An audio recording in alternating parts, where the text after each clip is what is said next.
Hi everyone.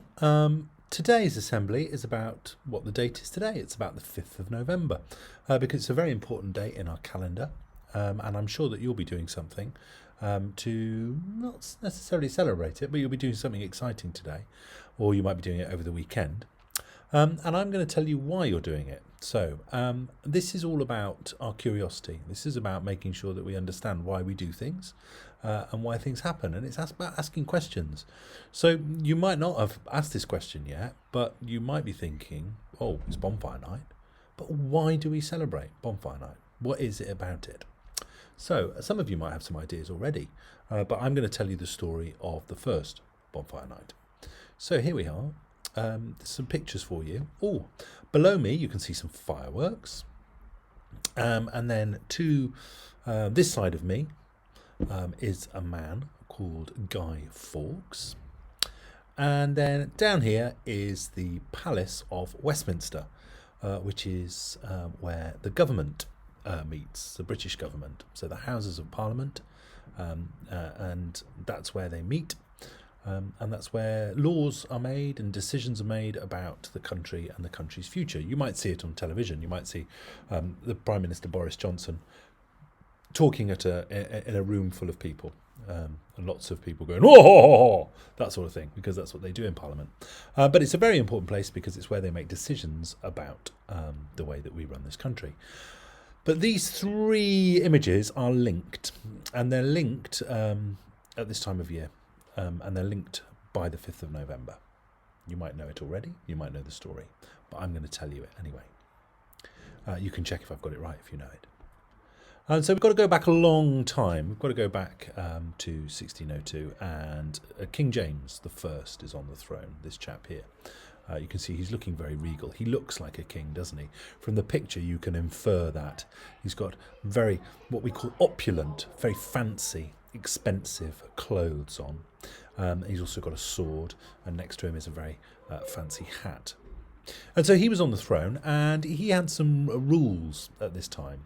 So the country was it was a Christian country, but the majority of people were Protestants, which means they followed what was called the Church of England. Now there were other Christians in the country which were called Catholics, and the Catholics were they were still Christians, but their church was based in the Vatican City, which is in Italy, and it was the Pope was the head of their church. In Great Britain, in England, King James I was the head of this church. So the Church of England, the king or the queen was the head of it. And what he said that Catholics weren't allowed to go to church, and they weren't allowed to practice their religion. I'm just going to check because I've got some real details on my other screen about what he actually said. So he didn't let people practice their religion who were Catholics, and he treated them really badly. And a lot of people were very angry about that. You can imagine that, though, can you? You can imagine if you were told, "Oh, you can't be a Christian, or you can't be a Muslim." That would be an awful thing to be told. But that's what he told them. And so a group of people got together, and they decided they were going to do something in response to this. Today we would call them terrorists, okay, because they decided to commit an act of terror in the name of what they believed. And here they are. These are the people who they got together to try and do something to stop King James I. The ringleader was a guy called Robert. Where is he?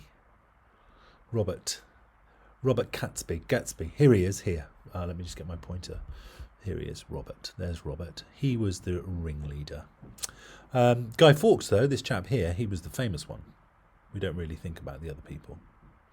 But what they decided that they were going to do is that this gang got together, and they decided that they were going to do something diabolical, terrible, something that would really make the government and the king listen to the needs of Catholic people. So they met in a pub called the Duck and Drake. They met upstairs in this pub, and they came up with a plot. they came up with a plot called the Gunpowder Plot. You've probably heard of it before. And the idea is that they were going to put gunpowder under the Palace of Westminster, the Houses of Parliament, that building that I showed you earlier. And they were going to put it in the basement, and then they were going to blow it up when Parliament opened on November the 5th. That's the plan. So they made a tunnel. They got in, and they got the gunpowder in barrels like this ready, and then they were going to explode it. But one of the people in Parliament was sympathetic to their cause, and so they wrote him a letter, and this is the actual letter.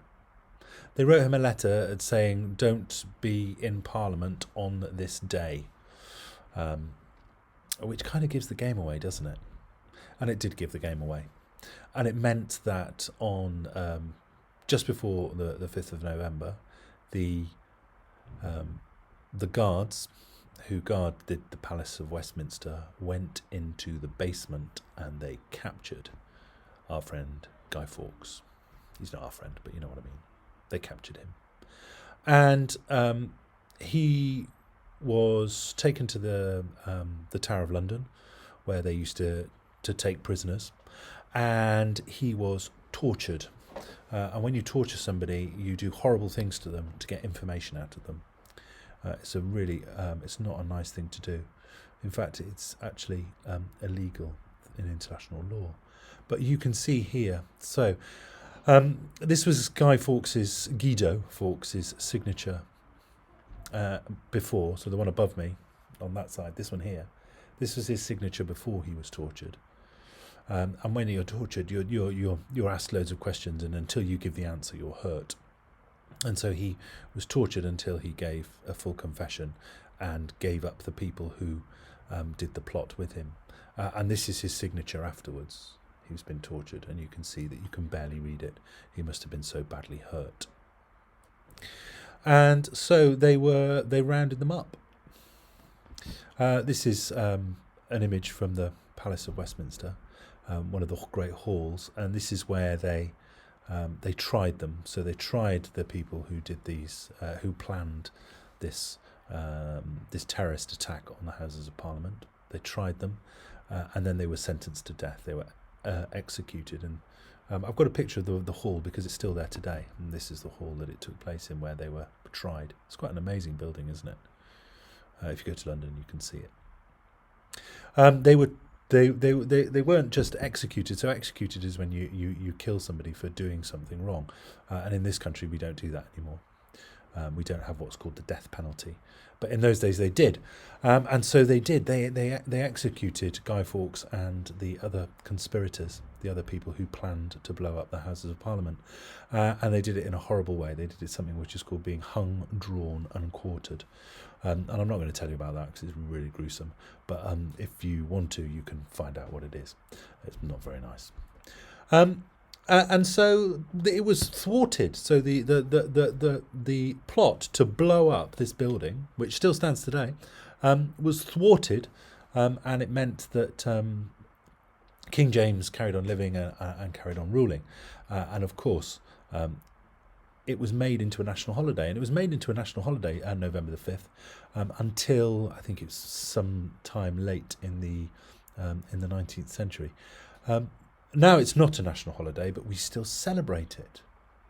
So we celebrate the fact that our Parliament, our building where the government takes place, and all the people that were in there weren't killed, and the building wasn't destroyed, and that's what we celebrate on Bonfire Night. And we all have bonfires. This is like a community bonfire that somebody's built, and you know, put pallets on it, put all sorts of things, and then they have a big bonfire and they're like fireworks. Obviously, originally there weren't fireworks; that came later. But another thing that's something that people do is they build a guy, and that's where they make like a model of a person out of bits and bobs. So maybe a sack stuffed with straw and some old clothes filled with old pillows and things like that to make it look like a person, and it's supposed to represent Guy Fawkes, and then they he's put on the fire as a representation of the execution that took place. So there we are. That's the history of the first Bonfire Night, and why we celebrate it. Interesting story. It's about a thwarted terrorist attack. Thwarted is when you stop something. So there we go. That's my assembly for today. No celebration assembly next week, but we'll make sure that we have one next week. Year sixes are coming back today, which is very exciting, and I'll share some images, some pictures from their great time away next week with you. Right, thank you for a great week. I'll see you around school. Take lots of care. Bye.